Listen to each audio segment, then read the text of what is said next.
My bonus is docked for job searching. That line dropped in the middle of our corporate all-hands meeting like a brick through a glass window.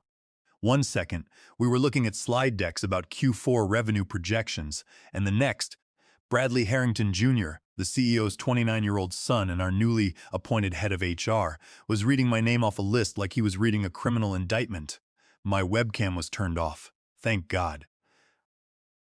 All anyone in the call could see was a small gray circle with my initials, sitting quietly in the corner of the screen while my 14-year reputation was dismantled by a kid whose previous experience consisted of managing a gym franchise. I didn't speak. I didn't unmute myself to defend my name. I just clicked my pen, took a slow breath, and jotted down the exact timestamp in my notebook. 10:14 a.m. Let me give you some context. My name is Walter Reynolds. I am 58 years old, and I have spent the last 14 years of my life as the Director of Compliance at Apex Enterprise. When I first started here, the company was operating out of a rented warehouse with a copy machine that jammed every time someone tried to print a double-sided page. Back then, nobody in leadership even knew what corporate compliance meant. It was just me, a few three-ring binders, and a lot of late nights. I wrote the entire ethical infrastructure this company now stands on. I drafted the code of conduct, the whistleblower reporting system, the vendor integrity agreements, and the internal audit procedures. I spent over a decade making sure our operations were completely bulletproof. And my reward for all those years of meticulous service was a public flogging over a LinkedIn notification. The irony of the whole situation was that I hadn't even updated my professional profile since 2019. I hadn't changed my profile picture, and I hadn't uploaded a new resume. But apparently, viewing a job posting from a competitor was enough to trigger Bradley's new automated surveillance software. He needed to flex his authority to show the board that he was actively monitoring the workforce. After the meeting ended, my email inbox began vibrating constantly. Several junior analysts, young employees who were still terrified of the corporate hierarchy, sent me private messages. They expressed their shock and apologized that my name had been called out. I didn't reply to a single one of them. It wasn't because I didn't appreciate their support, but because I was already focusing on something far more important. My wife, Linda, who is 54 years old, and I had been planning my retirement for the last 3 years. We had exactly $130,000 left on our home mortgage, and our son, Toby, 19, was currently in his sophomore year at university. Our daughter, Grace, 16, was already looking at schools. We needed that Q4 bonus, which was supposed to be $45,000.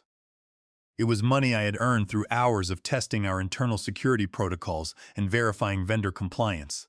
But George Harrington, the 65-year-old CEO and Bradley's father, had checked out. George had spent the last year preparing to hand over the reins of Apex Enterprise to his son. He was ignoring the warning signs, letting Bradley run the compliance department like a playground. He was completely blind to his son's incompetence, believing that Bradley's fancy business school degree was a substitute for real-world experience. My daily routine was always the same. I woke up at 5:30 a.m. every morning, made a pot of black coffee, and drove to work by 6:30 a.m. to beat the heavy highway traffic. I loved the quiet in the office before the phone started ringing. That morning commute was my time to think, to mentally prepare for the day's tasks. The next morning, I arrived at the office at 7 a.m. to find that my access to our internal performance dashboard had been revoked. I couldn't log in to track our active compliance metrics. I called the IT help desk, and the technician told me that my role was no longer authorized under the new organizational structure. It was the same department I had built, using the same tracking dashboards I had designed. But I didn't panic. When you spend over a decade in compliance, you learn that panic is a useless emotion. You don't get angry. You just get quiet and you document everything. I sat at my desk and looked out the window at the city skyline. I remembered when we were just a 10-person team, working through the night to secure our first major commercial license. Now, I was being locked out of the very systems I had created. I went home that evening and set up a private, encrypted folder on my personal laptop. I labeled it Project Wake Up Call. I began keeping 2 separate journals. The first was on my work computer, filled with polite, sanitized updates about daily tasks.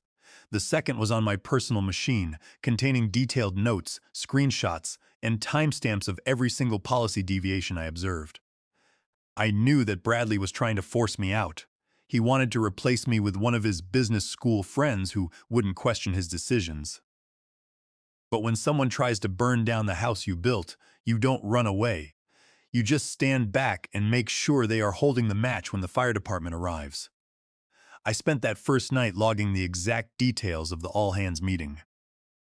I printed out the slides Bradley had used, highlighting the bullet point where he mentioned my name. I wrote down the names of the board members who were present on the call, knowing that their silence was just as complicit as Bradley's accusations. The transition of power at Apex Enterprise was less of a strategic handover and more of a demolition. By the following Tuesday, Bradley had started implementing what he called his strategic headcount reallocation program. In plain terms, he was gutting the compliance department and transferring the budget to high-growth areas, which was just code for his friend's untested digital marketing projects. Out of the 12 analysts, who used to report directly to me, 8 were transferred to other departments within a single week. The office began to feel like a ghost town. The desks that were once filled with stacks of audit reports and spreadsheets were empty, their monitors dark. By Friday, only 3 junior staff members remained, along with Daisy Fletcher, a 20-year-old college intern who had just started her compliance rotation. Daisy was young, enthusiastic, and wore professional slacks that still had the crease marks from the store. She smelled of vanilla body spray and carried a yellow legal pad everywhere. On Wednesday morning, she knocked softly on my office door, holding her pad to her chest. She looked nervous. She told me that HR had instructed her to begin clearing out the legacy document archives. She had been given a list of files to delete from the shared drive, specifically anything tagged for retention compliance that was older than 2021. She didn't understand the legal weight of what she was doing. To her, she was just completing a task assigned by the cool kids in HR, hoping to secure a full-time offer after she graduated. She told me she was nervous because she didn't want to make a mistake, explaining that she had gotten the internship through her uncle, who was a close neighbor of George Harrington's golf partner. I felt a cold sensation in my chest. This wasn't just poor management. This was an active attempt to erase the company's regulatory paper trail. The files they wanted to purge contained audit reports, historical vendor disclosures, and conflict of interest forms that still held legal relevance. If those files vanished, Apex Enterprise would have no way to prove compliance during a federal review. It was a direct violation of our document retention policies, which required us to keep these records for at least 7 years. I explained to Daisy why document retention is so critical. I recalled the 2018 audit when the Department of Labor examined our hiring practices. Having the original, unmodified records from 5 years prior was the only reason we avoided a massive regulatory lawsuit. She listened intently, her eyes wide as she realized the stakes. I looked at Daisy's anxious face and smiled. I told her that she was doing a wonderful job, but asked if she could copy me on every single deletion request she processed. I explained that I needed to maintain a parallel list for my end-of-year report. She was thrilled to help, believing she was simply being a diligent intern. Over the next 4 days, Daisy clicked through the shared folders, moving critical compliance files to the purge queue. She would come to my office asking questions about compliance processes, wanting to know why we kept so many records and what their historical value was. I explained the rules to her patiently, sitting by her side and teaching her about the corporate safety nets. She had no idea she was acting as Bradley's eraser. But every time she sent a deletion request, my automated script captured the original document from the backup server and transferred it to my encrypted home database. I labeled the database ARC. I watched as file after file blinked out of existence on the corporate network. At night, I sat at my kitchen table, sipping black tea and comparing the files Daisy was deleting with the company's active policy guidelines. Bradley's team had even shut off the automatic backup flags, thinking they were being clever. They didn't realize that I had standardized the metadata tagging on all internal files years ago. They were deleting the user-facing copies, but they were triggering digital breadcrumbs that logged the exact IP address and user credentials of whoever authorized the removal. I sat in the dark, watching the logs update on my personal laptop. I could see the exact timestamps when Bradley's account authorized the deletions. By the end of the week, I had archived over 150 critical documents. I had proof of unauthorized document destruction, deliberate modification of compliance history, and direct policy violations. Bradley was trying to erase the rules so he could operate without oversight, but he was actually writing a detailed log of his own negligence. I watched the files accumulate in my secure database, knowing that each deleted document was another stone in the wall I was building around his career. I printed out the deletion logs, placing them in a physical folder labeled Q4 Audit Prep. It was a thick stack of paper, and it was growing larger by the day. I added a sticky note on top, listing the exact file sizes and names of the purged records. I showed the list to Linda when I got home, and she just shook her head, amazed at how reckless the company had become under Bradley's supervision. By the second week of the restructure, I began noticing strange financial patterns in our vendor billing logs. Even though my dashboard access had been restricted, Bradley's assistant, Courtney Miller, 23, had accidentally shared a spreadsheet containing the Q3 discretionary invoice summaries into a public Slack channel. Courtney was hired because she was the niece of a major shareholder, and her work was always sloppy, filled with typing errors and missing punctuation. She deleted the file 3 minutes later, but 3 minutes is a lifetime in compliance. I had already downloaded the spreadsheet and saved it to my encrypted drive. As I analyzed the rows of data, one specific vendor caught my eye, Devon Consulting. According to the log, Apex Enterprise had paid this firm 3 separate invoices of $14,600, $16,800, and $18,200 for vague services described as strategic stakeholder realignment. The billing address was listed as 502 East Kennedy Boulevard in Tampa, which was a co-working space. I spent an hour researching the firm on the state corporate registry. The business had been registered just 2 months ago, and the listing address belonged to a suburban house in Orlando. I did some cross-referencing on social media and discovered that Devon was Bradley's former college roommate. Furthermore, checking our internal transaction logs, I found that these invoices were approved and paid in less than 48 hours, while standard vendor invoices took 30 to 45 days. Bradley had marked them as emergency operational contingency payments under contract number APX 2026-098 to bypass standard review. I also noted that the invoices were submitted in consecutive sequence numbers, meaning Devon Consulting had no other clients. Apex Enterprise was their sole source of income. I cross-referenced the transactions with the third-party procurement policy I wrote 5 years ago.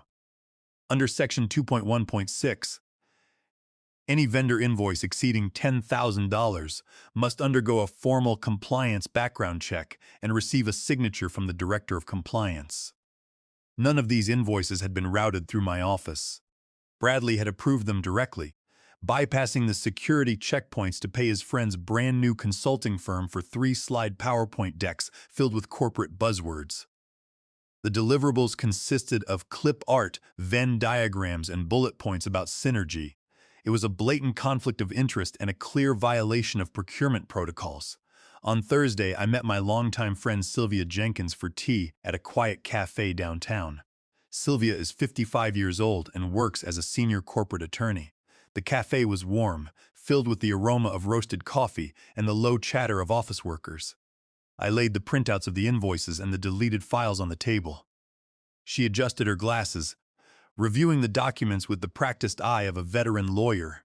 She read through the metadata, the timestamps, and the invoice details, shaking her head as she realized the extent of the misconduct.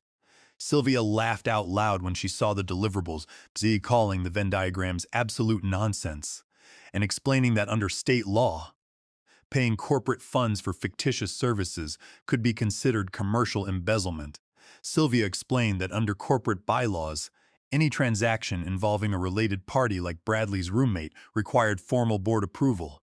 Bypassing this rule was a direct breach of fiduciary duty. She pointed out that if we presented these invoices to the board, it wouldn't just be an HR issue.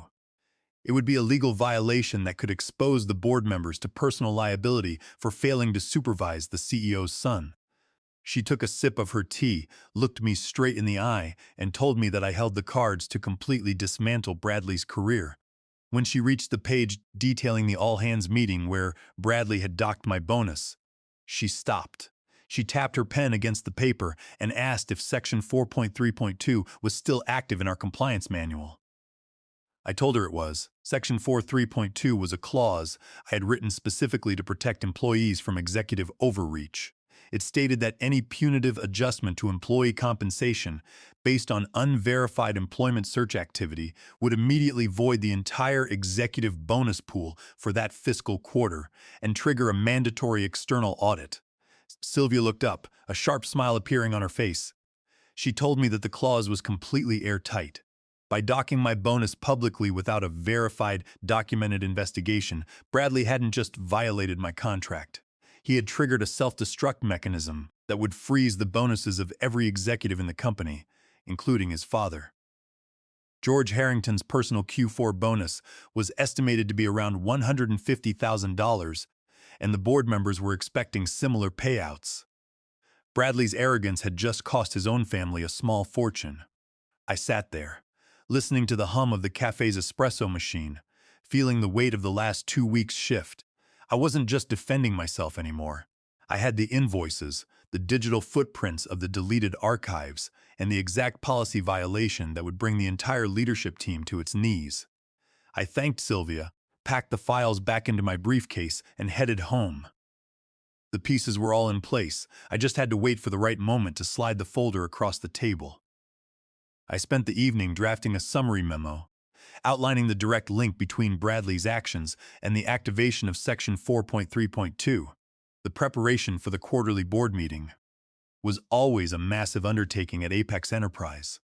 The board packet was a 92-page document filled with financial reports, operational metrics, and future projections. On Monday morning, the draft packet was uploaded to the board's secure shared folder.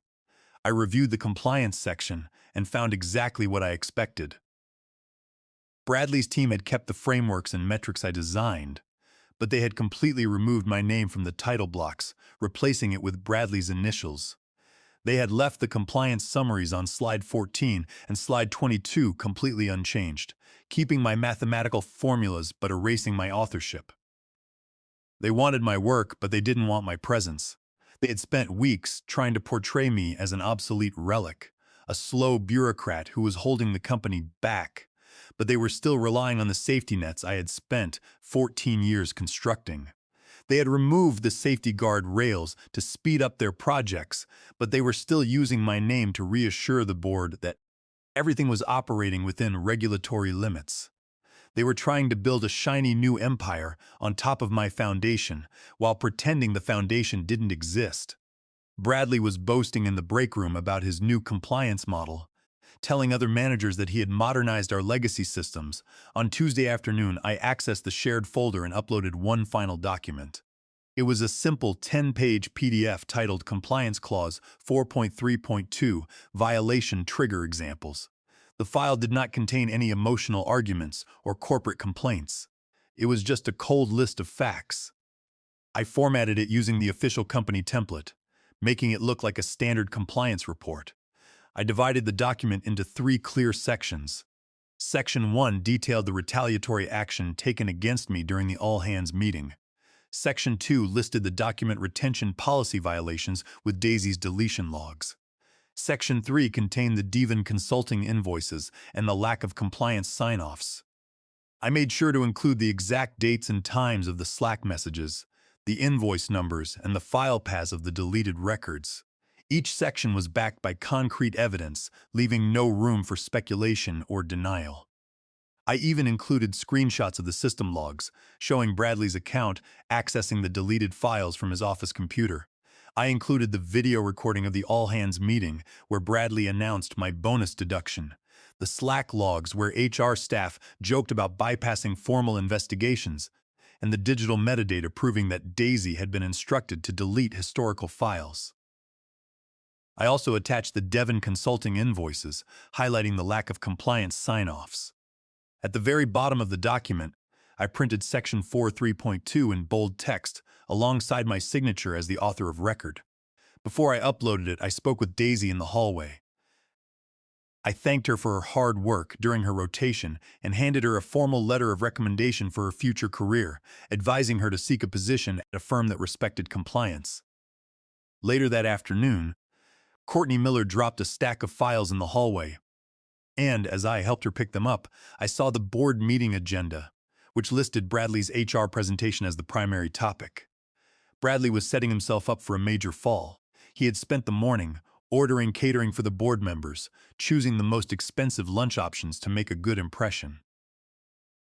He was walking around the office, telling everyone how he had single-handedly streamlined the compliance department and saved the company thousands of dollars in licensing fees.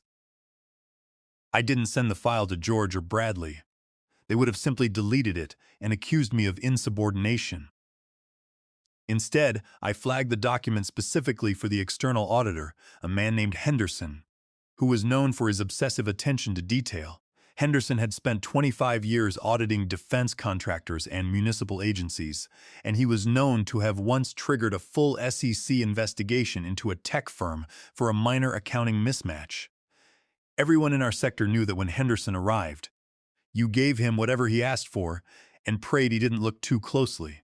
He had a reputation for being unbribable and completely indifferent to corporate politics. I knew he would read every single page.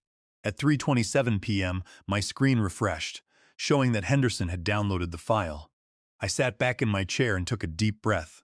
The match had been struck, and the fuel was already pooling under the executive's feet. I closed my laptop, packed my bag, and left the office early. For the first time in weeks, I slept peacefully. The next morning, the board members arrived in their expensive suits, laughing and talking in the hallway. The catering staff were busy setting up the room with white linens and silver serving trays, preparing for the noon lunch. Bradley was walking around with his chest puffed out, wearing a new navy blazer and adjusting his tie. He looked like a man who believed he was about to receive a promotion. He was shaking hands with the board members, boasting about the efficiency metrics his new HR policies had generated. He had no idea that the document sitting in the auditor's folder had already sealed his fate. The boardroom was quiet when the compliance review began.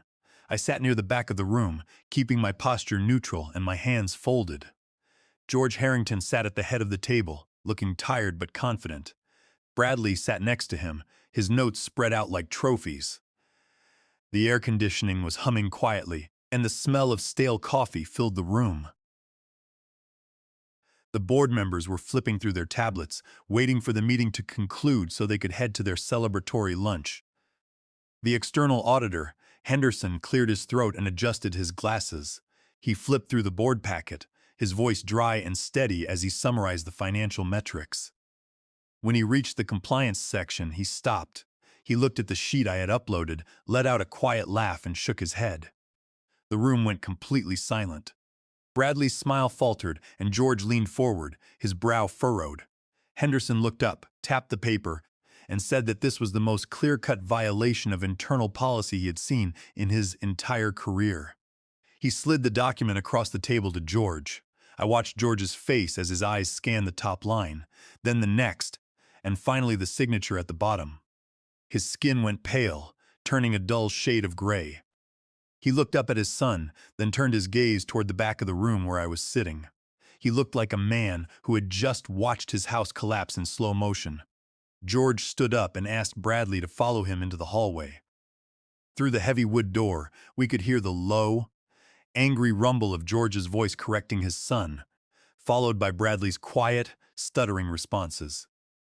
Bradley was trying to explain that it was just a minor administrative detail, but George's voice was sharp with disappointment, telling him that his arrogance had ruined everything. George realized that his own Q4 bonus of $150,000 was now frozen because of his son's recklessness. Henderson explained the legal reality to the board. Under Section 4.3.2, the unauthorized deduction of Walter Reynolds' bonus without a verified investigation had officially triggered the voiding of the entire executive bonus pool for Q3.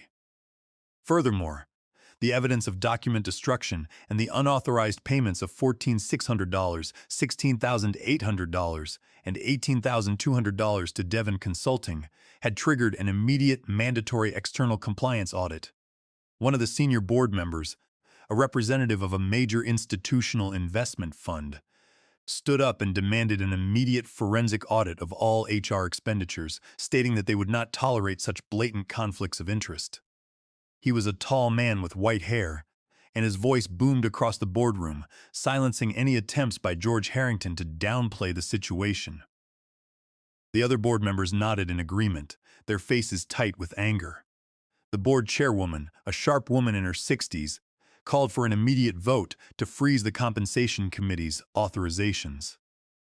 She stated that the integrity of the company's compliance system was paramount, and they could not afford to have their names associated with a public scandal. The CFO stood up, adjusted his glasses, and pointed directly at Bradley. He stated that if they did not freeze the bonuses and launch an audit immediately, they would face massive shareholder lawsuits and regulatory fines under Section 802 of the Sarbanes-Oxley Act for document destruction. The board members fell silent, realizing that their personal reputations were on the line. George Harrington sat there, his head in his hands, realizing that his attempt to secure his son's future had instead destroyed his own legacy. The board members looked stunned, their faces tight with anger, as they realized their own Q4 bonuses were now frozen. The fallout was immediate. The board voted to freeze all executive bonuses pending the outcome of the compliance review. The audit quickly exposed Bradley's forged signatures and the fake consulting invoices he had approved for his friend. Within 3 weeks, Bradley was stripped of his authority and quietly removed from the company. George Harrington announced his early retirement, his legacy ruined by his attempt to protect his son. I walked out of the building on Friday afternoon, carrying my personal belongings in a small cardboard box. I said goodbye to the security guard at the front desk, who offered me a warm smile and wished me luck. He had been there for 10 years, and we had shared many morning conversations. As I stepped out into the parking lot, I felt the warm afternoon breeze and realized how quiet my life was about to become. I had already accepted a senior consulting offer from Sentinel Advisory Group, a major compliance firm, complete with a $150,000 base salary and a $25 zero signing bonus. They welcomed me with open arms, giving me a spacious corner office and a team that respected the rules. I was no longer fighting against the system. I was the one helping other companies build their own safety nets. As I looked back at the glass office building of Apex Enterprise, I felt a quiet sense of satisfaction. They had tried to erase the legacy, but they forgot that the rules are there for a reason, and in the end, the system worked exactly the way I wrote it. I drove home, ready to start the next chapter of my life.